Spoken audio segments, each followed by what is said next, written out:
जी cafe आज के lecture का आगाज करते हैं। Lecture number 24। आज के लेक्चर में हमने क्या करना है?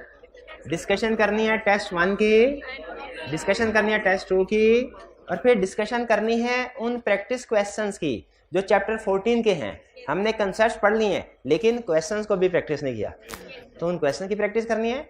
फिर उसके बाद जो टाइम बचेगा उसमें हमने एक नया कंसेप्ट पढ़ेंगे, audit procedures after receipt of replies. कल के लेक्चर में हमने ये डिसाइड कर लिया था, एक तो हमने स्टेप्स सारे पढ़ लिए थे कि कंफर्मेशन लेटर सेंड करना है तो क्या क्या स्टेप्स फॉलो करने हैं, और फिर डिसाइड कर लिया था सबसे अहम चीज पॉजिटिव कंफर्मेशन सेंड करेंगे कि नेगेटिव कंफर्मेशन सेंड करेंगे। और मैंने ज़बानी कलामी आपको बता दिया था कि पॉजिटिव कंफर्मेशन की वर्डिंग क्या होती है और नेगेटिव कंफर्मेशन की वर्डिंग क्या होती है। ज़बानी कलामी क्या बता दिया था कि पॉजिटिव कंफर्मेशन की वर्डिंग क्या होती है और नेगेटिव की। लिखत पढ़त मैं भी बता दूं कि पॉजिटिव कंफर्मेशन की वर्डिंग क्या होती है और नेगेटिव की क्या होती है। आइए फिर लर्निंग ऑब्जेक्टिव देखिए कौन सा है। लर्निंग ऑब्जेक्टिव कौन सा है? यह है लर्निंग ऑब्जेक्टिव 8। अब घर जाके अभी नहीं पढ़ना, घर जाके जब लर्निंग ऑब्जेक्टिव 8 को पढ़ेंगे आपको पता चल जाएगा कि पॉजिटिव कंफर्मेशन रिक्वेस्ट कैसी होती है और नेगेटिव कंफर्मेशन कैसे होती है। प्रैक्टिस में आपका सीनियर आपको कहे पॉजिटिव कंफर्मेशन रिक्वेस्ट डिजाइन करो, आपने कहना सर मसला ही कोई नहीं, 2 मिनट में डिजाइन कर दूंगा। ये सारे वर्ड्स कॉपी करके पेस्ट कर दें, पॉजिटिव कंफर्मेशन तैयार। और अगर सीनियर के नेगेटिव कंफर्मेशन आपने कहना सर मसला ही कोई नहीं, 2 मिनट में तैयार कर दूंगा, क्या करेंगे? यहां से कॉपी करके पेस्ट कर दें। वैसे हर फॉर्म का अपना अपना फॉर्मेट पहले होता है, ठीक है, लेकिन अगर आप खुद से भी अगर डिजाइन करना चाहें इस फॉर्मेट को यूज कर सकते हैं, ठीक है। जो कहां पे लिखा हुआ है लर्निंग ऑब्जेक्टिव, क्या लिखा हुआ है? पॉजिटिव कंफर्मेशन का फॉर्मेट और नेगेटिव कंफर्मेशन का फॉर्मेट। बैंक का नहीं है, ये डेटर का मेरे भाई, डेटर का, ठीक है, डेटर का। चलिए स्टार्ट करें। अब क्या बोला? टेस्ट 1 की डिस्कशन। टेस्ट 1 अपने किधर है? टेस्ट 1 कल कहा था ना, टेस्ट 1 लेके आना, टेस्ट 2 लेके आना। टेस्ट 1 किधर है? टेस्ट 1 सामने रखे, देखिए यही था टेस्ट 1। 1 बाय 1 क्वेश्चन डिस्कस करते हैं। सबसे पहले कह रहा है distinguish between absolute and reasonable assurance. Absolute और रीजनेबल एश्योरेंस में फर्क बताओ, क्या फर्क है? एब्सोल्यूट परफेक्ट 100% गारंटी कि फाइनेंशियल स्टेटमेंट करेक्ट है, सर्टिफिकेशन कि फाइनेंशियल स्टेटमेंट्स करेक्ट है। और रीजनेबल एश्योरेंस क्या है?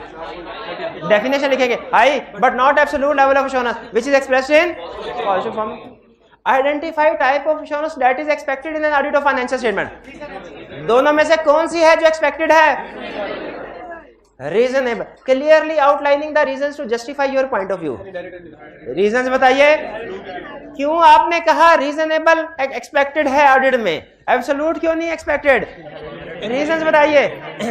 Inherent limitation of audit। तो बताइए क्या एग्जाम में सिर्फ इनहेरेंट लिमिटेशंस ऑफ ऑडिट ये लिख देंगे कि 1 2 3 4 करके लिमिटेशंस भी लिखेंगे? क्या लिमिटेशन? 8 नंबर है, लिमिटेशन भी लिखेंगे। क्या लिमिटेशन लिखेंगे भाई? क्या? Nature of financial statements, nature of audit procedures, time and cost limitations, ठीक है, ठीक है। तो वो हम लिमिटेशंस लिख देंगे, उनके सब पॉइंट्स में लिख देंगे अगर किसी के सब पॉइंट्स हैं तो। 1 में कोई problem? Question 2, Quartz finance director has asked a firm to undertake a non audit assurance engagement. Non audit assurance engagement किस एंगेजमेंट को कहते हैं? ऐसी एंगेजमेंट जो एश्योरेंस एंगेजमेंट तो है लेकिन ऑडिट नहीं है। नॉन ऑडिट एश्योरेंस एंगेजमेंट का मतलब क्या है? ऐसी एश्योरेंस एंगेजमेंट जो ऑडिट नहीं है। कौन सी एंगेजमेंट होती है एश्योरेंस जो ऑडिट नहीं होती? रिव्यू। तो घुमा के हमें क्या कह रहा है कि फाइनेंस डायरेक्टर ने कहा रिव्यू करो। Audit junior has not been involved in such an assignment before and has asked you to explain what an assurance engagement involves. Junior को कुछ समझ नहीं, उसने कहा ये एश्योरेंस एंगेजमेंट होती क्या है? रिक्वायर्ड में कह रहा है explain the 5 elements of an assurance engagement. Three party relationship, subject matter, suitable criteria, evidence, written assurance. सिर्फ लिस्ट लिख देंगे कि एक्सप्लेन भी? सिर्फ लिस्ट के एक्सप्लेन भी करना है? एक्सप्लेन भी करना है, शाबाश। Next question 3, briefly explain following assurance engagement. ये लो, ये वही नहीं है, इसमें उसने एलिमेंट्स को एक्सप्लेन करने को कहा है। इसमें एश्योरेंस एंगेजमेंट की डेफिनेशन थी।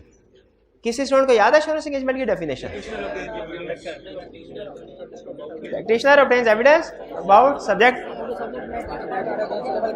सुटेबल क्राइटेरिया, ठीक है, ठीक ठीक ठीक। Role of director as agent, director के हमने कितने 3 रोल पढ़े थे, को एज एजेंट था, एज स्टीवर्ड था और अकाउंटेबल था। शाबाश शाबाश। तो मुझे ये बताइए, एज एजेंट एक्सप्लेन कर दिया आपने। एज एजेंट यही रोल था ना कि वो मैनेज करता है दूसरी पर्सन के एसेट्स, ये नहीं था, ये रोल एज स्टीवर्डशिप था। एज एजेंट क्या है कि डायरेक्टर शेयर होल्डर की इंस्ट्रक्शंस के मुताबिक काम करता है। Statutory audit, benefits of audit to management, 5 से कोई से 2 लिख दे, कोई से 2 लिख दे, ज्यादा लिख दिए तो फिर भी आपको 2 नंबर ही मिलेंगे।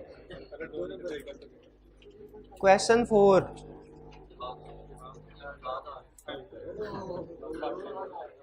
ये क्या साइंस थी?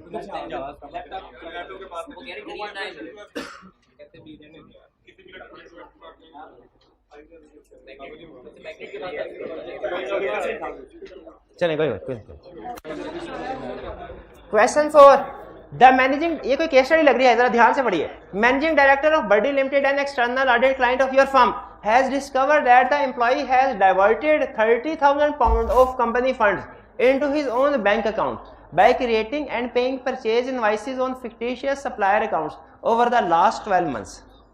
यानी एम्प्लॉय ने क्या तरीका वारदात किया कि फेक सप्लायर का अकाउंट क्रिएट किया और उसको पेमेंट शो करवाता रहा, हालांकि वो पेमेंट्स भी फेक, वो सप्लायर भी फेक, असल में वो पेमेंट्स अपनी जेब में डालता रहा, फेक एंट्री करके पेमेंट्स अपनी fake entry, creditors purchases debit, creditors credit fake entry, फिर creditors debit cash credit fake entry, और कैश किधर जाता था जी उसकी जेब।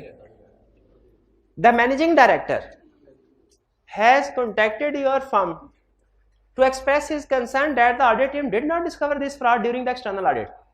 मैनेजिंग डायरेक्टर ने कहा, मैनेजिंग डायरेक्टर में सीईओ ने कहा, भाईजान आपकी ऑडिट टीम करती क्या रही है, ये फ्रॉड क्यों नहीं आइडेंटिफाई कर सकी, क्या करते रहे हैं, किस लिए आते थे वो टीम आके 4 महीने बैठी रही, किस लिए बैठी रही है, ये फ्रॉड तो वो डिटेक्ट नहीं कर सके। And has requested a meeting with engagement partner to discuss the issue. Engagement partner को बुलाया, उसने कहा बताइए, एक्सप्लेनेशन दीजिए। Financial statement for the current year show revenue of 25 million and profit before tax of 1.5 million. Explain why the managing director's expectation that the audit team should have discovered the fraud is unrealistic। सबसे पहले हम इस case study को solve करने से पहले वो concept लिखेंगे जिस पर ये केस स्टडी बेस कर रही है। वो क्या है? ऑडिटर की responsibility. Auditor responsible to obtain reasonable assurance whether financials are free from material misstatement. यानी इसमें 2 अहम वर्ड्स हैं, एक मटेरियल और एक रीजनेबल एश्योरेंस। सबसे पहले तो मटेरियलिटी की बेस पे डिसीजन कीजिए। जरा मुझे ये बताइए कि क्या ये आइटम मटेरियल है? नहीं, आपको मटेरियलिटी लेवल कैलकुलेट करना आता है? 1.5% किसका, रेवेन्यू का, या कैलकुलेट करें क्या आता है? 75,000, तो उससे फ्रॉड कितने? 30,000 इममटेरियल है। हम क्या कहें, ये कैलकुलेशन शो करवा के क्या कहेंगे, ये तो इममटेरियल है। इममटेरियल मिस स्टेटमेंट्स के लिए ऑडिटर रिस्पॉन्सिबल नहीं है। अच्छा, इवन अगर मटेरियल होती स्टिल क्या आप अपने आप को डिफेंड कर पाते एज ऑडिटर? फिर क्या कहते? फिर हम कहते हम रीजनेबल एश्योरेंस ऑब्टेन करते हैं। मटेरियल मिस स्टेटमेंट्स पे भी रीजनेबल एश्योरेंस ऑब्टेन करते हैं। तो पॉसिबल है क्या कि हम इनहेरेंट लिमिटेशंस की वजह से इस मिस स्टेटमेंट को डिटेक्ट नहीं कर पाए? और चूंकि फ्रॉड है तो खास तौर पे एक्सप्लेनेशन में फ्रॉड वाली रीजन लिखेंगे। सोफिस्टिकेटेड टेक्निक हो सकती हैं, कोल्यूजन हो सकता है, सोफिस्टिकेटेड टेक्निक्स की वजह से हो सकता है, या कोल्यूजन की वजह से हम फ्रॉड को डिटेक्ट नहीं कर पाए। तो याद रखें, इममटेरियल में तो स्ट्रेट अवे हमारी छुट्टी हो जाती है, लेकिन अगर मटेरियल मिस स्टेटमेंट भी हम डिटेक्ट ना कर पाए तो उसमें भी हमारे पास अपने डिफेंस के लिए आर्गुमेंट है। क्या कि हम तो रीजनेबल एश्योरेंस प्रोवाइड करते हैं due to inherent limitation of audit. ठीक है, इसका मतलब है इममटेरियल से बचने के लिए भी हमारे पास आर्गुमेंट है, और मटेरियल मिस स्टेटमेंट के केस में भी बचने के लिए हमारे पास आर्गुमेंट है। क्वेश्चन 4 क्लियर है जी? इसका फ्रॉड ये क्यों नहीं दे रहे कि फ्रॉड डिटेक्ट करना ऑडिटर की, ये भी दे सकते हैं कि फ्रॉड चूंकि सोफिस्टिकेटेड टेक्निक्स को क्लून, लेकिन मटेरियलिटी वाला बड़ा पॉइंट है, मटेरियलिटी वाला ज्यादा स्ट्रॉन्ग है कि ये आइटम इममटेरियल है। तो वो मटेरियल होती तो फिर बिल्कुल आपकी वाली बात ठीक थी। ठीक है, हम ये कहते कि इसमें ऑडिटर की रिस्पॉन्सिबिलिटी रीजनेबल एश्योरेंस ऑब्टेन करना है, प्राइमरी रिस्पॉन्सिबिलिटी फ्रॉड को प्रिवेंट डिटेक्ट करना ऑडिटर की नहीं, मैनेजमेंट की रिस्पॉन्सिबिलिटी है। लेकिन रीजन क्या, क्यों? क्योंकि फ्रॉड में सोफिस्टिकेटेड टेक्निक्स और कोल्यूजन्स इन्वॉल्व होते हैं, जिनकी वजह से ऑडिटर के लिए इनको आइडेंटिफाई करना मुश्किल होता है। 4 clear? 5 A part, Aslam is a junior member of your audit team. During an informal discussion with your team members, Aslam has inquired you about the reason of emphasizing on professional skepticism when honesty and integrity of the management is not questionable based on prior experience. Briefly respond to the inquiry of Aslam. वो कह रहा है जब पास में management honest रही है, competent, तो फिर प्रोफेशनल स्केप्टिसिज्म की जरूरत क्या है? इसमें प्रोफेशनल स्केप्टिसिज्म की डेफिनेशन आएगी क्या? इंपोर्टेंस के पॉइंट्स याद है? क्या थे इंपोर्टेंस के points? Avoids overlooking unusual circumstances, over generalising conclusion. ठीक है, बिल्कुल ठीक है। 5A clear? इसमें इंपोर्टेंस लिखनी थी कि इसकी अहमियत की वजह से हम हर ऑडिट में प्रोफेशनल स्केप्टिसिज्म अप्लाई करते हैं। Next, what are the principal misunderstanding made by lay users of audited financial statement that are commonly referred to as the expectation gap? Misunderstanding कौन कौन सी है?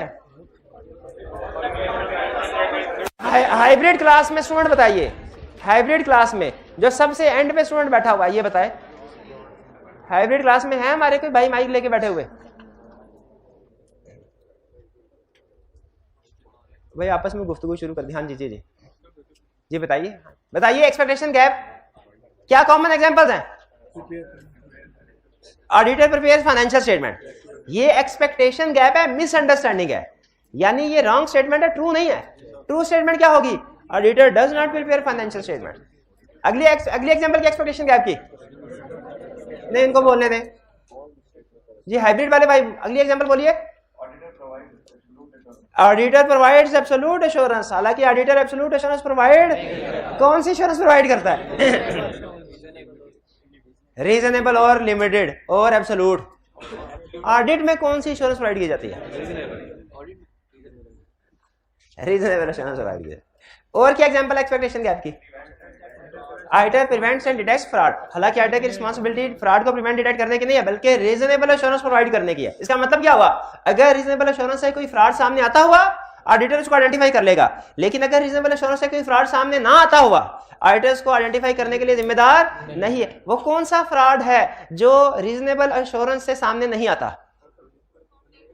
जो कॉम्प्लेक्स टेक्निक्स के जरिए से, कोल्यूजन्स के जरिए, सोफिस्टिकेटेड टेक्निक्स के जरिए किया जाता है, ऐसा फ्रॉड रीजनेबल एश्योरेंस से सामने नहीं आता। ये था हमारा टेस्ट। इसमें कोई प्रॉब्लम? कोई प्रॉब्लम नहीं। चलिए अब उस टेस्ट की तरफ चलते हैं जिसमें आपको प्रॉब्लम है। वो कौन सा टेस्ट है? वो है आपका टेस्ट नंबर 2। जा रहा हूं पीछे भाई, जा रहा हूं।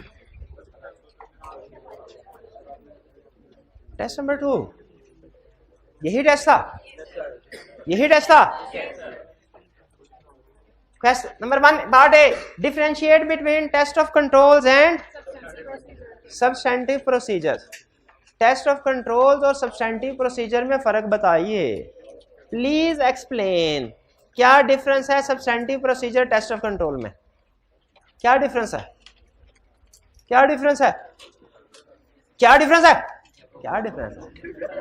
जल्दी बताइए। अच्छा लिखेंगे क्या, ये बता दे।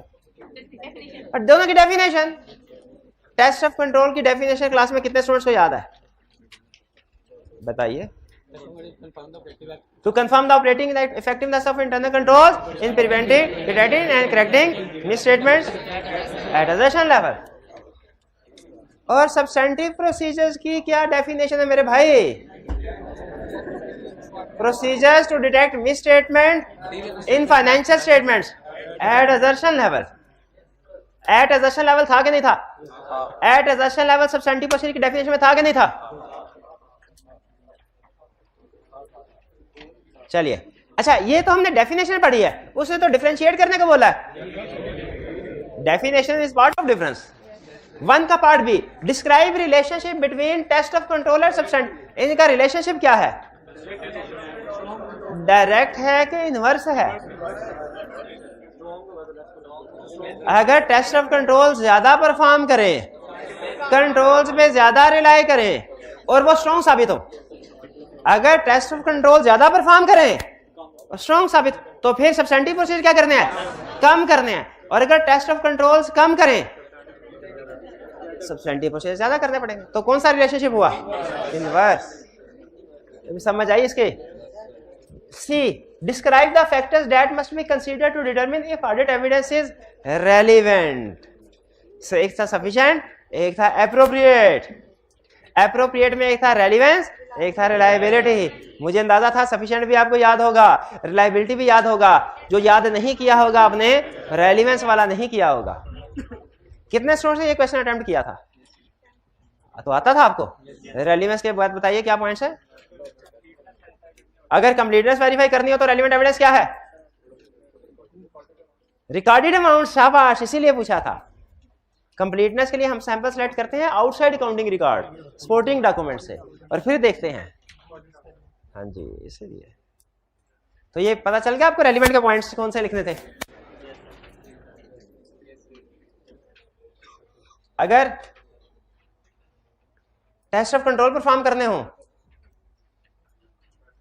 तो हम क्लाइंट के पॉलिसी एंड प्रोसीजर्स को इवैल्यूएट करते हैं, और अगर सब्सटेंटिव प्रोसीजर परफॉर्म करने हो, फाइनेंशियल स्टेटमेंट। क्वेश्चन नंबर 2,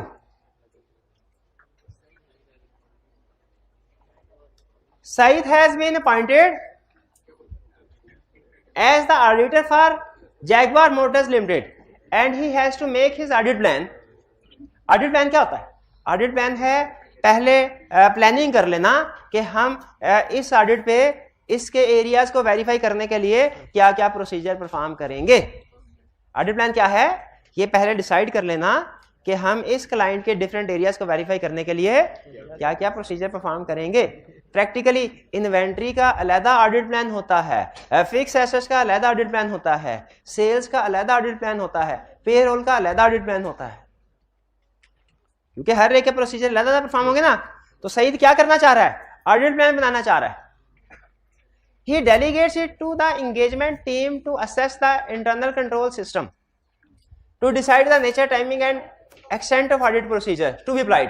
उसने एंगेजमेंट टीम को कहा कि जाओ कंट्रोल को असेस करके आओ। किस लिए? ताकि हम एक्सटेंट ऑफ प्रोसीजर डिसाइड कर लें हमने क्या अप्लाई करना है। टीम को क्या कहा सईद ने, जाओ जाओ जाओ क्या करके आओ, इंटरनल कंट्रोल को असेस करके आओ। क्या कहा सईद ने, जाओ इंटरनल कंट्रोल को असेस। क्यों? ताकि उसकी बेस पे डिसाइड कर सके हमें मजीद कितने प्रोसीजर परफॉर्म करने हैं। From the assessment of internal control system, he finds that the internal controls are quite adequate and very effective. Internal controls are quite adequate, बहुत ही अच्छे, very effective, इतने अच्छे तो हमने सारी जिंदगी कभी नहीं देखे। Audit team members therefore proposed that certain areas should not be checked at all. Audit team ने कहा कुछ एरियाज को तो बिल्कुल ही छोड़ दें। However, Saeed instructs them to carry out less extensive audit procedure for each area. उसने कहा ना ना छोड़ना नहीं, छोड़ना नहीं। हाँ क्या कर लो, काम कम कर लो, छोड़ना नहीं। लेस प्रोसीजर कर लो, छोड़ना नहीं। Comment, explain whether Saeed's decision to implement audit procedure right or wrong? Right. क्यों राइट? दो रीजंस की वजह से सब्सटेंटिव प्रोसीजर परफॉर्म कर, उसने कहा कि सब्सटेंटिव प्रोसीजर ओमिट ना करो, कम कर दो, ओमिट। दो रीजंस की वजह से ये ठीक डिसीजन है। पहला ये कि ऑडिटिंग स्टैंडर्ड रिक्वायर करते हैं हर एरिया पे सब्सटेंटिव प्रोसीजर परफॉर्म करो। ऑडिटिंग स्टैंडर्ड क्या रिक्वायर करते हैं, हर एरिया पे सब्सटेंटिव प्रोसीजर परफॉर्म करो। ये जो हर एरिया पे सब्सटेंटिव परफॉर्म करने के लिए, ये सैंपलिंग के अगेंस्ट नहीं है। सैंपलिंग में तो हम कम काम करते हैं ना, 100% काम, तो स्टैंडर्ड। हाँ, एरिया हर एक वेरीफाई करना है, लेकिन हर एरिया के अंदर सारी ट्रांजैक्शन को वेरीफाई नहीं करना। तो एक रीजन इस सईद के डिसीजन के ठीक होने की ये है कि ऑडिटिंग स्टैंडर्ड कहते हैं सब्सटेंटिव प्रोसीजर को ओमिट नहीं करना हर एरिया पे परफॉर्म। दूसरी रीजन क्या है कि इंटरनल कंट्रोल जितने मर्जी स्ट्रांग हो जाएं, उनकी कुछ ना कुछ लिमिटेशंस होती हैं जिनकी वजह से वो एब्सोल्यूट एश्योरेंस प्रोवाइड नहीं करते। इसलिए भी हमें सब्सटेंटिव प्रोसीजर परफॉर्म करना जरूर, क्योंकि इंटरनल कंट्रोल अच्छे होने के बावजूद भी लिमिटेशंस की वजह से, वीकनेसेस की वजह से कुछ ना कुछ एरर, फ्रॉड रह सकते हैं, हो जाए। जी, प्रोफेशनल स्केप्टिसिज्म, इसको कैसे रिलेट करेंगे? इसमें कोई ऐसी क्लाइंट के एनवायरनमेंट में ऐसी अनयूजुअल सिचुएशन नजर नहीं आ रही बल्कि ये तो उल्टा क्लाइंट का इंटरनल कंट्रोल सिस्टम अच्छा है। ये ऑडिट टीम के पॉइंट ऑफ व्यू से कह रहा है कि ऑडिट टीम ने एक डिसीजन किया, आप कमेंट कीजिए डिसीजन ठीक है कि नहीं। Question 3, there are various types of evidence and each has different degree of reliability. Various types of evidence है और हर की रिलायबिलिटी डिफरेंट है। कह रहा है listed below are some pairs of various types of evidence. ये नीचे कुछ वेरियस टाइप्स ऑफ एविडेंस के पेयर्स हैं। रिक्वायरमेंट में कह रहे हैं determine for each pair whether the first or the second type of evidence is generally more reliable, provide an explanation for your selection. यानी ये केस स्टडी या ये क्वेश्चन किस कंसेप्ट के ऊपर बेस कर रहा है? रिलायबिलिटी पे। कह रहा है एक एविडेंस ये है लेफ्ट वाला, एक राइट वाला है, दोनों में से बताइए कौन सा ज्यादा रिलायबल है। डिसीजन हमारा किस बेस पे होगा? रिलायबिलिटी के पॉइंट्स फिट करेंगे। जिस एविडेंस पे रिलायबिलिटी के ज्यादा पॉइंट्स फिट हो गए वो मोर रिलायबल है, और जिस पे बेसिस ऑफ डिसीजन समझ आ गई। अब बताइए पहला question, part A, confirming a bank balance versus examining the client's bank statement. क्यों बैंक स्टेटमेंट क्यों नहीं? बैंक स्टेटमेंट बैंक क्लाइंट को भिजवाता है और फिर क्लाइंट हमें देता है। बैंक स्टेटमेंट या अकाउंट स्टेटमेंट ये इनडायरेक्ट एविडेंस है, जबकि बैंक कंफर्मेशन क्या है? Direct evidence. तो डायरेक्ट एविडेंस हमेशा ज्यादा रिलायबल होता है, पढ़ा हुआ है। तो यहां पे ज्यादा रिलायबल एविडेंस कौन सा है? लेफ्ट वाला, confirming a bank balance. Region clear हो गई? ये डायरेक्ट है, इनडायरेक्ट नहीं। एक्सटर्नल की बेस पे डिसीजन नहीं कर सकते क्योंकि हैं दोनों ही एक्सटर्नल, ओरिजिनेट दोनों ही बैंक ने किए हैं। बैंक स्टेटमेंट भी बैंक दे रहा है, बैंक कंफर्मेशन का जवाब भी बैंक दे रहा है दोनों एक्सटर्नल। फर्क इस वजह से नहीं है, फर्क किस वजह से है? डायरेक्टली हमारे तक पहुंचे है कि इनडायरेक्टली पहुंचे? डायरेक्टली ज्यादा रिलायबल है, confirmation. B, an examination of raw material requisition versus an auditor's recalculation of depreciation. अच्छा स्टूडेंट कह लेगा सर इन दोनों में तो कोई लिंक नहीं है, रॉ मटेरियल उधर मशरिक की बात कर रहा है और डेप्रिसिएशन मगरिब की, तो हमें इससे क्या लेना देना? हमने इसके ऊपर कमेंट करना ही नहीं कि दोनों में कोई लिंक है कि नहीं। हमने कमेंट क्या करना है? दोनों में से रिलायबल कौन सा है, कौन सा ज्यादा रिलायबल है? क्योंकि जो देखिए ये ऑडिटर खुद परफॉर्म कर रहा है, लेकिन जो मटेरियल रिक्विजिशन है ये क्लाइंट प्रिपेयर करता है और क्लाइंट के थ्रू ऑडिटर तक पहुंचती है। तो ये भी इनडायरेक्ट हो गया क्योंकि इसमें क्लाइंट इन्वॉल्व है, और जो प्रोसीजर ऑडिटर खुद परफॉर्म कर रहा है रिकैलकुलेशन, ये मोर रिलायबल हो गया। ये समझ आया? किस वजह से मोर रिलायबल हुआ? ऑडिटर ने खुद परफॉर्म किया है, तो डायरेक्ट एविडेंस ज्यादा रिलायबल है इनडायरेक्ट से। C, discuss the likelihood and amount of loss in the lawsuit against the client with client's in house legal counsel versus discussion with CA firms on legal counsel. जी, एक ये है कि client के ही lawyer से पूछ लिया, एक ये है कि सीए फर्म के अपने लॉयर से पूछा। तो अपने, क्योंकि जो हमारा अपना लॉयर है वो एक्सटर्नल है, वो क्लाइंट का नहीं है, क्लाइंट से इंडिपेंडेंट है, एक्सटर्नल सोर्स से है। इसी तरह मुझे बताइए अगर एक वैल्यूएशन क्लाइंट का वैल्यूअर करता है, वो ज्यादा रिलायबल है या वो जो कि हम इंगेज करेंगे वैल्यूअर और वो करेगा? जो हम इंगेज करेंगे वैल्यूअर वो ज्यादा, क्यों? वो एक्सटर्नल है, क्लाइंट से इंडिपेंडेंट है। जी नहीं, वो क्लाइंट का हो सकता है एक्सटर्नल हो सकता है क्लाइंट का एम्प्लॉय हो। बाज़ औक़ात क्लाइंट अपने एम्प्लॉय से भी वैल्यूएशन करवा लेता है, और इवन अगर एक्सटर्नल हो भी तो फिर भी क्लाइंट का वो हमारा जो वैल्यूअर है वो ज्यादा इंडिपेंडेंट और एक्सटर्नल होगा क्लाइंट के एंगेज किए हुए से। हम प्रैक्टिकली क्या करते हैं भला, क्लाइंट ने वैल्यूअर एंगेज किया होता है ना, अगर तो अपना एम्प्लॉय हो उसका, हम स्ट्रेट अवे उसकी रिपोर्ट को रिफ्यूज कर देते हैं। लेकिन अगर क्लाइंट ने इंडिपेंडेंट मार्केट से वैल्यूअर उठाया है तो हम उस वैल्यूअर को वैल्यूएट करते हैं, उसकी कॉम्पिटेंस क्या है, कैपेबिलिटी क्या है, ऑब्जेक्टिविटी क्या है। अगर हमें लगे ये ठीक है तो उसकी रिपोर्ट पे दोबारा कर लेते हैं। अगर हमें डाउट लगे कहीं पे भी, उसकी कॉम्पिटेंस पे, ऑब्जेक्टिविटी पे, उसके काम पे डाउट लगे तो क्या करते हैं? अपना वैल्यूअर एंगेज कर लेते हैं। तो उसी तरह क्लाइंट का लॉयर है, एक हमारा लॉयर है, किसकी बात पे ज्यादा एतबार करेंगे? हमारा लॉयर। क्लाइंट का लॉयर तो हो सकता है क्लाइंट के इंटरेस्ट को सामने रख के झूठ बोल दे, फर्ज कीजिए हो सकता है, नॉर्मली वैसे लॉयर ऐसे करते नहीं, लेकिन फर्ज कीजिए हो सकता है। लेकिन हमारा लॉयर को तो कोई इंटरेस्ट नहीं है, वो तो हमें ठीक बताएगा। तो सी में कौन सा ज्यादा रिलायबल है? सी ए फर्म और लीगल फर्म। सर वैल्यूएट की तो बात समझ में आ रही है, मुझे यहाँ लॉयर का कह रहे हैं, तो लॉयर अगर फर्म का होगा तो वो एक्सपेक्टेड जो उसके आउटकम्स है केसेस के वैसे बताएगा, और प्रीवियस पेंडिंग और केसेस उसका होगा तो वो तो बता देगा ना। लाइक क्वेश्चन इनका ये है कि जो हमारी फर्म का वकील है वो क्लाइंट के केस के बारे में हमें कैसे बताएगा कि क्लाइंट जीत केस को स्टडी करके। हाँ जी, स्टडी कैसे करेगा? हम सारी क्लाइंट से उसकी डॉक्यूमेंटेशन कॉपी करवा के अपने वकील को देते हैं कि इसको पढ़ के बताओ केस किस हालात में पहुंचा हुआ है और ये हार सकते हैं कि जीत सकते हैं। जिस तरह एक स्टूडेंट का टेस्ट देख के कोई भी टीचर अंदाजा लगा सकता है ये पास होने वाला है कि फेल होने वाला है, उसी तरह किसी केस के डॉक्यूमेंट्स को देख के कोई भी वकील भी अंदाजा लगा सकता है कि ये केस हारने वाला है क्लाइंट के जीतने वाला है। अपने ही एम्प्लॉय की कॉम्पिटेंस पे शक हो तो उसको फौरी गोली मार दिया करते हैं, उसको हम साथ रखते नहीं है।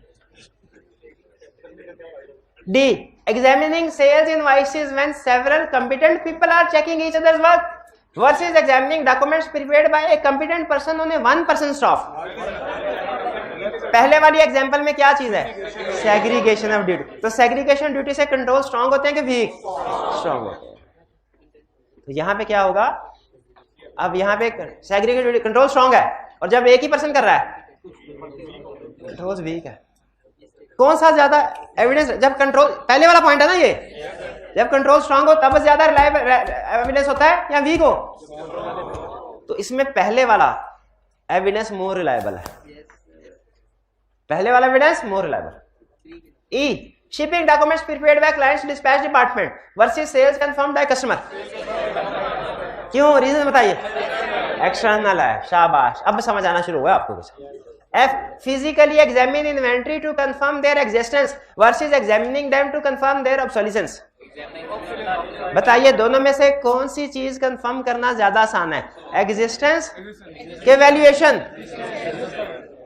क्योंकि एग्जिस्टेंस को कंफर्म करने के लिए सिर्फ देख लेना काफी है, लेकिन इन्वेंट्री ऑब्सोलीट है कि नहीं ये कंफर्म करने के लिए आपको फर्दर बहुत से प्रोसीजर परफॉर्म करेंगे जिनमें कुछ एस्टिमेशंस भी इन्वॉल्व हैं, क्योंकि एनआरवी के लिए एस्टिमेटेड सेलिंग प्राइस को भी कंसीडर करना होता है। तो इसीलिए फिजिकल एग्जिस्टेंस कंफर्म करना आसान है, ये ज्यादा रिलायबल एविडेंस मिलेगा हमें, लेकिन ऑब्सोलीट आइटम्स कंफर्म करना मुश्किल है। मुश्किल जी, उससे ज्यादा एविडेंस नहीं मिलेगा। ऑब्सोलीट से ज्यादा एविडेंस लेना पड़ेगा, मिलेगा नहीं। मैं अगर आपसे क्वेश्चन पूछूं, भाई को केस स्टडी की असाइनमेंट दी थी, इसकी असाइनमेंट देख के मेरे 2 सवालों के जवाब दीजिए, आपने बताना है दोनों में से कौन सा ज्यादा रिलायबल आंसर आप दे सकते हैं। पहला क्वेश्चन असाइनमेंट देख के बताओ इसने असाइनमेंट किया कि नहीं। दूसरा क्वेश्चन असाइनमेंट देख के बताओ ये इस दफा पास होगा कि नहीं। कौन सा ज्यादा एक्यूरेटली बता सकते हैं? पहले वाला इजी प्रोसीजर, दूसरे वाले में जजमेंट्स इन्वॉल्व होंगे, दूसरे वाले में आपको और चीजें भी देखना पड़ेगी। तो इसी तरह इन्वेंट्री की एग्जिस्टेंस देखना आसान है, सिर्फ देख लो सामने पड़ी है कि नहीं इन्वेंट्री। उसकी ऑब्सोलीसेंस देखना कि ऑब्सोलीट तो नहीं हो गई, ये मुश्किल है, इसमें और भी प्रोसीजर जजमेंट्स इन्वॉल्व होते हैं। तो ज्यादा रिलायबल एफ के केस में एविडेंस कौन सा है? एग्जिस्टेंस कंफर्म करना, फिजिकल कंफर्मेशन, फिजिकल एग्जामिन करके एग्जिस्टेंस से ज्यादा रिलायबली कंफर्म होती है कि वैल्यूएशन? एग्जिस्टेंस। तो एफ में पहला source of evidence more reliable. जी, confirm receivable with individual customer versus confirming account receivable with business organisation. एक क्लाइंट में हम गए, वो क्लाइंट अपने एम्प्लॉइज को पेंशन देता था, पेंशन। तो हमने कैलकुलेशन चेक की और जिन जिन एम्प्लॉइज को पेंशन पेएबल थी ना, उनको हमने कंफर्मेशन लेटर सेंड किया, क्योंकि वो भी एक तरह से कंपनी के पेएबल थे। एग्जाम्पल ये आपके सिलेबस से हटके है, लेकिन आपने अंदाजा लगा लिया होगा कि इस पे भी कंफर्मेशन यूज कर सकते। तो जैसे से एम्प्लॉय को कंफर्मेशन लेटर भेजा ना, अगले दिन आके बड़ा खुश हमसे आके मिले और हमें तोहफे ना देना शुरू हो गए। हमने कहा ये चक्कर क्या? उन्होंने कहा सर अल्लाह जानता है, हमें ये भी पता नहीं था कि पेंशन मिलेगी भी नहीं। आपने जब लेटर भेजा कि 2.5-3 लाख पेंशन पेएबल है, कल से तो हमें खुशी के मारे नींद ही नहीं आई। तो मुझे बताइए, क्या ऐसी पार्टी को अगर कंफर्मेशन लेटर सेंड करें जिसको कुछ पता ही नहीं है, जो अपना कोई प्रॉपर रिकॉर्ड मेंटेन ही नहीं कर रही, वो ज्यादा रिलायबल एविडेंस हमें देगी कि वो पार्टी जो अपना डबल एंट्री सिस्टम के मुताबिक हर ट्रांजैक्शन का रिकॉर्ड रख रही है? तो बताइए, इंडिविजुअल्स अपना डबल एंट्री के मुताबिक रखते हैं कि बिजनेस ऑर्गेनाइजेशन? तो ज्यादा बेहतर एविडेंस हमें कहां से मिलेगा? इंडिविजुअल कस्टमर को कंफर्मेशन लेटर सेंड करने से या बिजनेस ऑर्गेनाइजेशन? क्योंकि बिजनेस ऑर्गेनाइजेशन का सिस्टम ज्यादा प्रॉपर होता है, हर चीज का रिकॉर्ड रखा होता है ट्रांजैक्शन का। नहीं, इंटरनल एक्सटर्नल नहीं होगा। क्यों? ये दोनों ही एक्सटर्नल है। इंडिविजुअल कस्टमर भी एक्सटर्नल है और बिजनेस ऑर्गेनाइजेशन भी एक्सटर्नल है। नहीं, यहां पे बिजनेस ऑर्गेनाइजेशन हैं। ये नहीं कह रहा कि जिस कंपनी का ऑडिट कर रहे हैं उसी को कंफर्मेशन, उसको तो सेंड करते ही नहीं है। उसको क्यों सेंड करेंगे? तो उसके कस्टमर्स को करेंगे। तो इसमें इंडिविजुअल भी उसका कस्टमर है। ये समझ लो एक बैंक की एग्जांपल है जिसके कस्टमर में इंडिविजुअल सैलरीड पर्सन भी है और बिजनेस ऑर्गेनाइजेशंस भी हैं। तो कौन सा ज्यादा रिलायबल है? सेकंड। हाँ, इंटरनल कंट्रोल वाला पॉइंट कह सकते हैं कि बिजनेस ऑर्गेनाइजेशन का इंटरनल कंट्रोल स्ट्रांग होता है इंडिविजुअल की निस्बत। H, a bank confirmation versus observation of the segregation of duties between cash receipts and recording in the accounts receivable subsidiary ledger. Bank confirmation ज्यादा रिलायबल है। क्यों ज्यादा reliable है? एक्सटर्नल है, रिटर्न है, डायरेक्ट है। वैसे ऑब्जर्वेशन भी डायरेक्ट है लेकिन ये रिटर्न नहीं होता, और वैसे भी ये लिमिटेड है सिर्फ उस पॉइंट ऑफ टाइम तक। तो कंफर्मेशन हमारा one of the most reliable evidence होता है। तो इसमें एच में कौन सा एविडेंस है? पहले वाला, बैंक कंफर्मेशन। नेक्स्ट जी, बी वाला रॉ मटेरियल। ऑडिटर जो ऑडिटर खुद से जो काम करता है वो ज्यादा रिलायबल है। नहीं, अच्छा, दोनों खुद ही कर रहा है, लेकिन जो पहले वाला है ना जिसमें मटेरियल रिक्विजिशन को एग्जामिन कर रहा है उसमें क्लाइंट भी इन्वॉल्व है। हाँ, बनी उसके हाथ से, देख ऑडिटर है, बनी उसके हाथ से, तो इसलिए उसकी रिलायबिलिटी कम होगी। लीजिए, अब जरा छोटी सी केस स्टडी है। अब ध्यान, जिसने ये केस स्टडी सही सॉल्व कर ली उसने रिलायबिलिटी का कंसेप्ट पक्का हो गया उसका। कह रहा है सारा and assistant auditor decided to inspect documentary evidence क्या that all shipments made by Kid Sports Company have been invoiced। क्या एविडेंस ऑब्टेन करना चाहती है? कि सारी शिपमेंट्स इनवाइस हो चुकी हैं, जितनी भी चीजें डिस्पैच की हैं, शिप की हैं, सबकी इनवाइस बन गई है। इनवाइस बन गई तो मतलब सेल्स अकाउंट में भी रिकॉर्ड हो गई है। और देखना क्या चाह रही है कि जितनी भी शिपमेंट्स हैं सबकी सेल इनवाइस बन गई है, सेल रिकॉर्ड हो गई है। कौन सी असर्शन? कंप्लीटनेस है। फिर कह रहा है accordingly she selected a sample from sale invoices and matched each invoice with supporting shipping documents. Comment on हर डिसीजन। ये डिसीजन ठीक नहीं है क्या? क्यों ठीक क्यों नहीं है? कंप्लीटनेस को चेक करना चाह रहे हैं तो प्रोसीजर गलत है। कंप्लीटनेस के लिए से चाहिए शिपिंग डॉक्यूमेंट से सेलेक्ट करके देखे सेल्स इनवाइस सेल्स अकाउंट में एंट्री हुई है कि नहीं। लेकिन अगर सेल्स अकाउंट या सेल इनवाइस से सैंपल सेलेक्ट करके शिपिंग डॉक्यूमेंट्स को देखेंगे, इससे अकरेंस की असर्शन वेरीफाई होती है, कंप्लीटनेस नहीं। क्लियर? आगे चलते हैं। Rank the following items of aided evidence concerning the ownership of land using scale 1 for worst to 4 for best. यानी आपने बताना है इसमें कौन सा एविडेंस सबसे अच्छा है। रैंकिंग करनी है आपने। जो सबसे अच्छा होगा उसको 4 नंबर देने हैं, जो उससे कम बुरा होगा उसे 4 में से 3 नंबर देने हैं, जो उससे कम बुरा होगा उसे 4 में से 2, और जो सबसे फारा एविडेंस होगा 1। Ask management if the client company, ये सारे पढ़ के फिर डिसीजन करेंगे। Ask management if the client company owns the land. Management से पूछा भाई लैंड है कि नहीं आपकी। दूसरा, phone the bank and ask if it holds title deeds on clients behalf. Bank को फोन करके पूछा कि हमारे क्लाइंट के लैंड के टाइटल डॉक्यूमेंट्स आपके पास मौजूद हैं।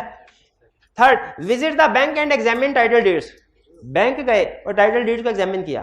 4, ask the bank for written confirmation that it holds title deeds. सबसे फारग एविडेंस कौन सा है? मैनेजमेंट से पूछने वाला, पहले वाला, इसको दें 1 नंबर। उसके बाद दूसरे नंबर पे बैंक को फोन करना, इसको 2 नंबर दीजिए। फिर इसके बाद बैंक को कहना कि फोन के बजाय रिटर्न फॉर्म में दे, इसको कितने 3 नंबर, क्योंकि ये रिलायबल है। और सबसे अच्छा एविडेंस क्या है, खुद जाके चेक कर लो कि टाइटल डीड मौजूद है कि नहीं, टाइटल डॉक्यूमेंट्स मौजूद है। 5 क्लियर। इसमें रैंकिंग करनी सिर्फ 1 2 3 4 लिखना था आपने। कितने स्टूडेंट्स को ये क्वेश्चन समझ ही नहीं आया?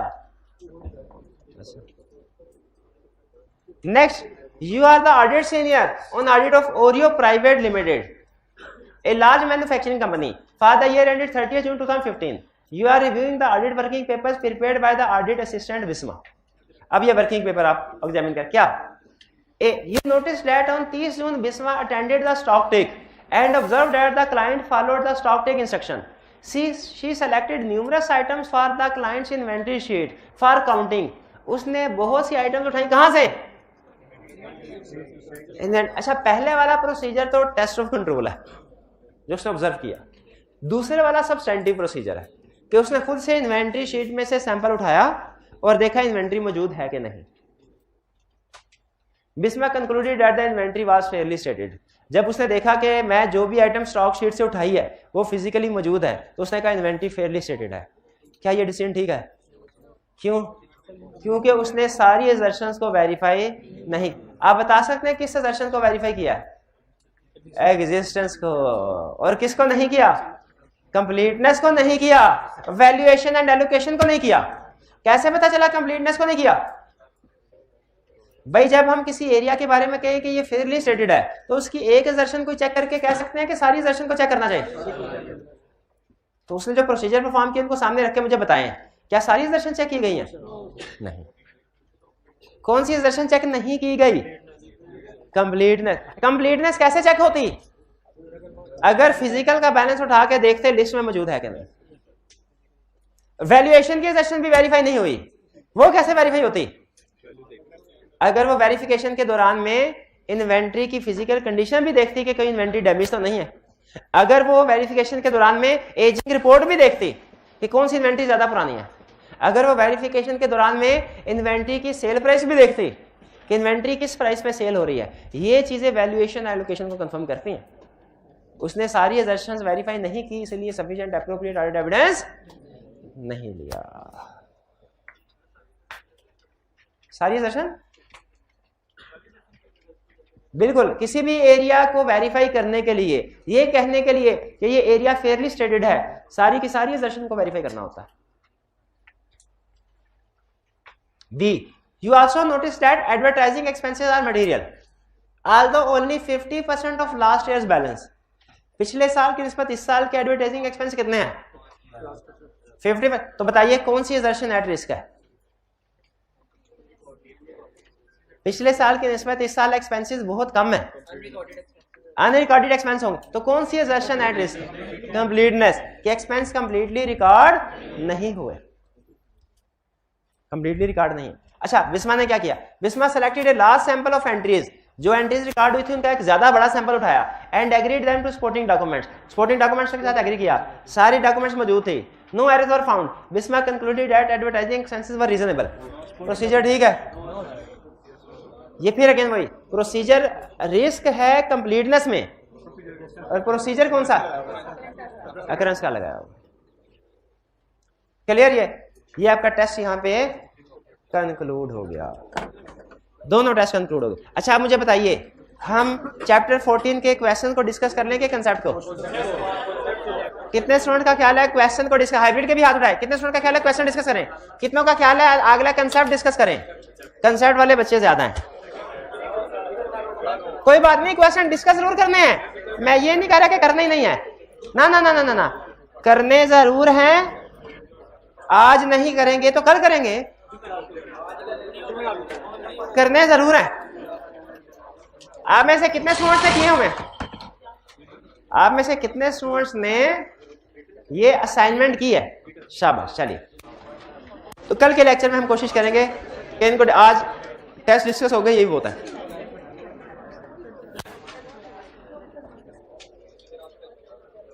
कल हमने क्या किया?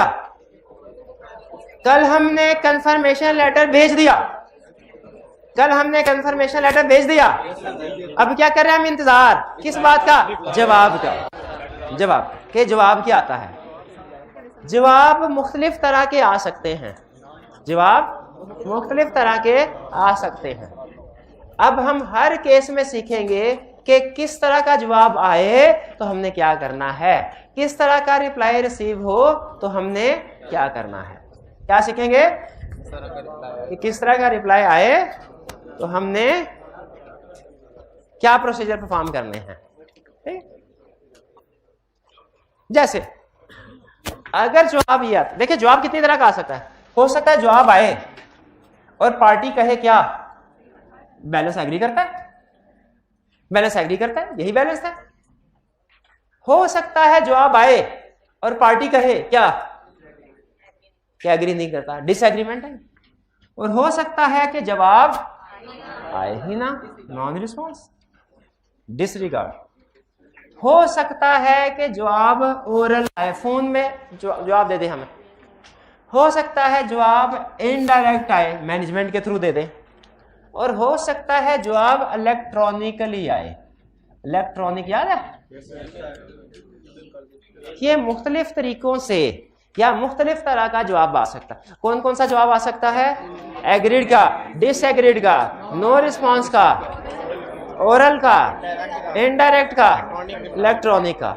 अगर तो जवाब आता है रिटन फॉर्म में और क्लाइंट कहता है कि बैलेंस एग्रीड है, तो हम कहते हैं बैलेंस एग्रीड है तो इससे अच्छी बात ही कोई नहीं। क्यों भला? हमें सफिशिएंट एप्रोप्रिएट ऑडिट एविडेंस मिल गया। और अगर जवाब आता है और पता चलता है डिसएग्रीमेंट है, हाँ, इसमें ट्विस्ट है। दो स्टेटमेंट्स है, दोनों में मुझे आपने फर्क बताना है। पहले में उसने क्वेश्चन में लिखा आपने कंफर्मेशन लेटर सेंड किया, कंफर्मिंग पार्टी ने जवाब दिया जो कि आपके लिखे हुए बैलेंस से डिफरेंट है, बताइए क्या प्रोसीजर परफॉर्म करेंगे। एक सिचुएशन ये है, एक सिचुएशन ये। दूसरी सिचुएशन में क्या कहता है? आपने कंफर्मिंग पार्टी को लेटर लिखा, कंफर्मिंग पार्टी ने कहा सर हमारा फर्क है। क्या फर्क है? हमने 6 लाख का चेक 30 दिसंबर को भिजवा दिया हुआ है, ये रेंट से एक दिन पहले। दोनों, और इसकी रिक्वायरमेंट में भी कह रहा है बताइए अब क्या प्रोसीजर परफॉर्म करेंगे। पहले वाले क्वेश्चन की रिक्वायरमेंट आपने सुन ली, दूसरे की भी सुन ली, दोनों में क्या फर्क है? दूसरे में रीजन, स्पेसिफिक रीजन बताई है, पहले वाले में स्पेसिफिक रीजन। तो जब कभी डिसएग्रीमेंट हो ना एग्जाम में आए, आपने सबसे अहम ये देखना है कि उसने कोई स्पेसिफिक रीजन बताई है कि नहीं। सबसे अहम ये देखना है स्पेसिफिक रीजन बताई है कि नहीं। अगर स्पेसिफिक रीजन नहीं बताई, जनरली कह रहा है, क्या जनरली कह रहा है कि बैलेंस मैच में डिसएग्रीमेंट है, तो हमारे प्रोसीजर भी जनरल होंगे। और अगर वो कोई स्पेसिफिक रीजन दे रहा है, हमारे प्रोसीजर भी स्पेसिफिक होंगे। नहीं समझ आई बात की? फिर से सुनिए।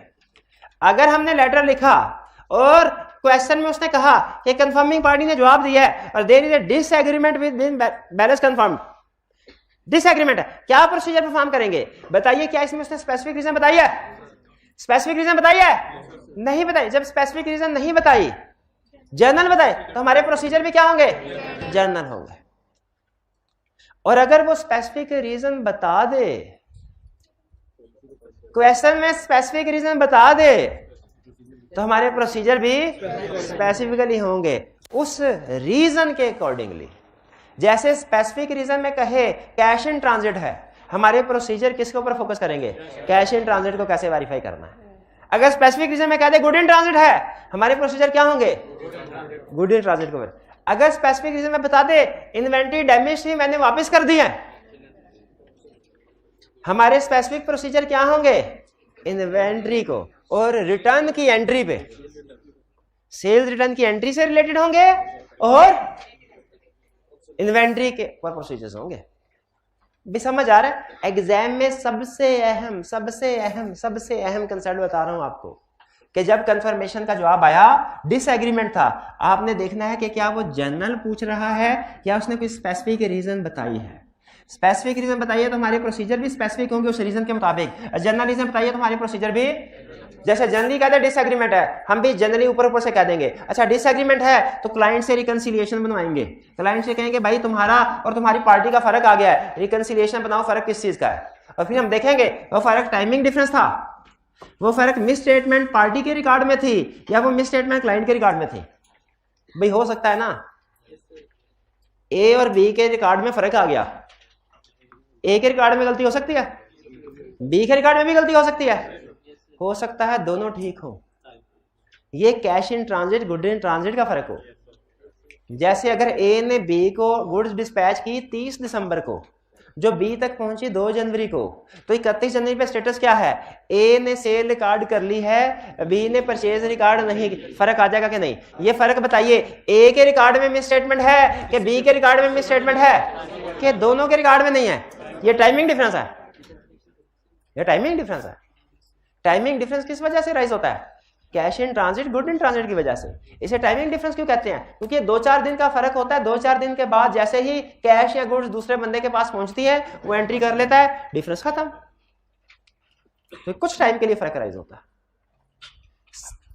ठीक है। और अगर आपको लगे कि मिस स्टेटमेंट है हमारे क्लाइंट के रिकॉर्ड, ये भी ये समझ आ गया कि रिकंसिलिएशन बनानी है और आपने फैसला करना है कि टाइमिंग डिफरेंस है, कंफर्मिंग पार्टी के रिकॉर्ड में मिस स्टेटमेंट है या हमारे क्लाइंट के रिकॉर्ड में मिस स्टेटमेंट। अगर हमारे क्लाइंट के रिकॉर्ड में मिस स्टेटमेंट हो तो फिर आपका रिस्क बढ़ जाएगा, रिस्क बढ़ जाएगा। क्यों बढ़ जाएगा?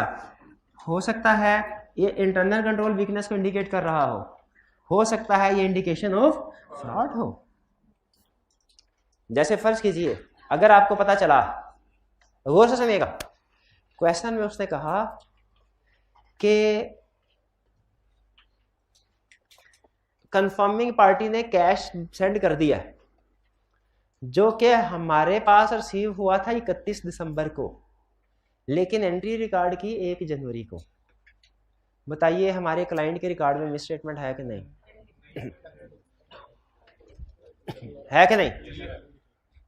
है, क्योंकि 31 दिसंबर को कैश रिसीव हो गया ना, 31 दिसंबर को एंट्री पास हो जानी चाहिए। अगर 31 दिसंबर को एंट्री पास हुई होती ना तो फर्क ना आता। 31 दिसंबर की बजाय 1 जनवरी को एंट्री, इसका मतलब है कट ऑफ एरर है। इसका मतलब क्या है? मिस स्टेटमेंट है। ये मिस स्टेटमेंट तो है ही है, क्या साथ ही साथ हमारे क्लाइंट के कंट्रोल्स ओवर कैश रिसीट्स उसकी वीकनेस का इशारा नहीं कर रही? यही कह रहा है। और अगर आपको पता चले ये कैश 2 महीने पहले रिसीव हुआ था और अभी तक रिकॉर्ड नहीं हुआ, तो ये इंडिकेशन ऑफ फ्रॉड भी है। तो ये जनरल प्रोसीजर क्लियर हो गए। जनरल प्रोसीजर कब लिखने हैं? जब उसे लेकिन जब उसने डिसएग्रीमेंट की रीजन बताई हो तो हमने उस रीजन के मुताबिक प्रोसीजर बताने हैं। अब स्टैंडर्ड जो है ना, स्टैंडर्ड उसने ये चीज बताई है बुक ने, इसके बारे में गाइडेंस नहीं दी। क्यों भला? वो कहते हैं इसके बहुत सी रीजन हो सकते हैं, हम कौन कौन सी रीजन बताएं? तो उन्होंने बताया, लेकिन हमने सोचा कि बहुत सी रीजन हो सकती है, लेकिन कम से कम जो पास्ट पेपर में पूछ रहा है या पूछ सकता है वो रीजन तो बताए ना। तो हमने क्या किया, उन रीजन की लिस्ट बना ली। तो क्या आप ये चाहते हैं कि आपको एक लिस्ट मिल जाए? कौन सी लिस्ट? जिसमें स्पेसिफिक डिसएग्रीमेंट का जिक्र हो और ये जिक्र हो कि किस स्पेसिफिक डिसएग्रीमेंट के केस में क्या स्पेसिफिक प्रोसीजर परफॉर्म करने हैं। क्या ऐसी लिस्ट चाहिए आपको? क्यों चाहिए? याद तो करना नहीं आपने, केस स्टडी तो रिटन फॉर्म में करनी नहीं आपने, तो क्यों चाहिए? पक्की बात है भाई, चाहिए आपको लिस्ट? अच्छा 1 मिनट आ रही है, ये भाई से पूछते हैं, अगर सही जवाब दे दिया तो फिर लिस्ट आपको दे दी जाएगी। भाई कौन सी लिस्ट चाहिए? कोई नहीं बोलेगा। स्पेसिफिक प्रोसीजर जो परफॉर्म करते हैं किस केस में? जब कोई स्पेसिफिक रीजन उसने इंडिकेट की हो। कहां पे? कंफर्मेशन में। शाबाश, बिल्कुल ठीक है। हाँ, 1-2 अटेम्प्ट्स लग गई एज यूजुअल, लेकिन एंड पे उसने बता ठीक दिया। शाबाश, बिल्कुल ठीक है, बिल्कुल ठीक। अब ये लिस्ट मिल जाएगी बिल्कुल। ये लिस्ट कहाँ पे है? पेज 187। लेफ्ट साइड पे लिखा हुआ है रिप्लाई ऑफ कंफर्मेशन और राइट साइड पे लिखा है इसको आपने कैसे इंटरप्रेट करना है। लेकिन याद रखें स्टिल ये लिस्ट कंप्लीट नहीं है। ये आपको आइडिया दिया जा रहा है कि इस तरह का रिप्लाई आए तो ये प्रोसीजर है, और इसमें से भी क्वेश्चन आ सकते हैं, लेकिन इसके अलावा भी लिस्ट है। वो कहां से मिलेगी आपको? नहीं, वो अब मैं नहीं सकता, वो मैंने नहीं, वो आई कैप ने हमारे साथ शेयर की हुई है पास पेपर्स की शक्ल में। हाँ, वो पास पेपर मैं आपको प्रोवाइड कर दूंगा, ठीक है। लेकिन कब? तब जब ये कम से कम ये वॉल्यूम 1 के सारे क्वेश्चन आप हाथ से निकाल लेंगे, तब वॉल्यूम 2 की केस स्टडीज आपको दूंगा इस चैप्टर की, उससे पहले नहीं दूंगा। कब? जब ये चैप्टर 1 कंप्लीट होगा तो फिर ही केस स्टडीज वाली आएगी ना। अभी तो ये हल्की हल्की छोटी छोटी केस स्टडी तो अटेम्प्ट करें। ये क्वेश्चन 11 कितने स्टूडेंट्स ने किया रिटर्न फॉर्म में, अभी पता चल जाता है। रिटर्न फॉर्म में ये ले, ये देख लें कितने हैं, 10 स्टूडेंट्स ने पूरी क्लास में। ये हाल है आपका। एक केस स्टडी होती नहीं, वो कहते 10 केस स्टडी दे दे सर, दे दे। घर जाके सजा के रख देंगे, दिल को सुकून तो होगा ना कि केस स्टडी बड़ी है। ना ना ना भाई, ये केस स्टडी, जब ये क्वेश्चन कंप्लीट होंगे तब वो मिलेंगे। और इसमें से क्वेश्चन अक्सर आता है। अक्सर से क्या बताया था कि तकरीबन 3 में से 2 अटेम्प्ट्स में से क्वेश्चन आता है और केस स्टडी का। और उसमें रिसेंटली वो ये पूछ रहा है, ये क्लियर हो गया आपका? डिसएग्रीमेंट। अब क्या करना है? हाँ, टाइम खत्म हो गया।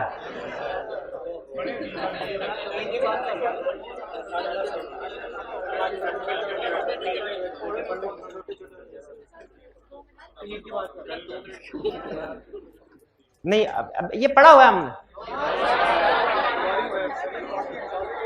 अच्छा, चलें ठीक। फिर एक वादा करना पड़ेगा कि कल आप ये स्पेसिफिक रिस्पांस पढ़ के आएंगे। पक्की बात है, स्पेसिफिक रिस्पांस सारे पढ़ के आएंगे। चलिए ठीक, फिर मैं आपसे पूछूंगा कल, ठीक है। चलिए आज का लेक्चर यहाँ पे खत्म करते हैं। अल्लाह हाफिज़।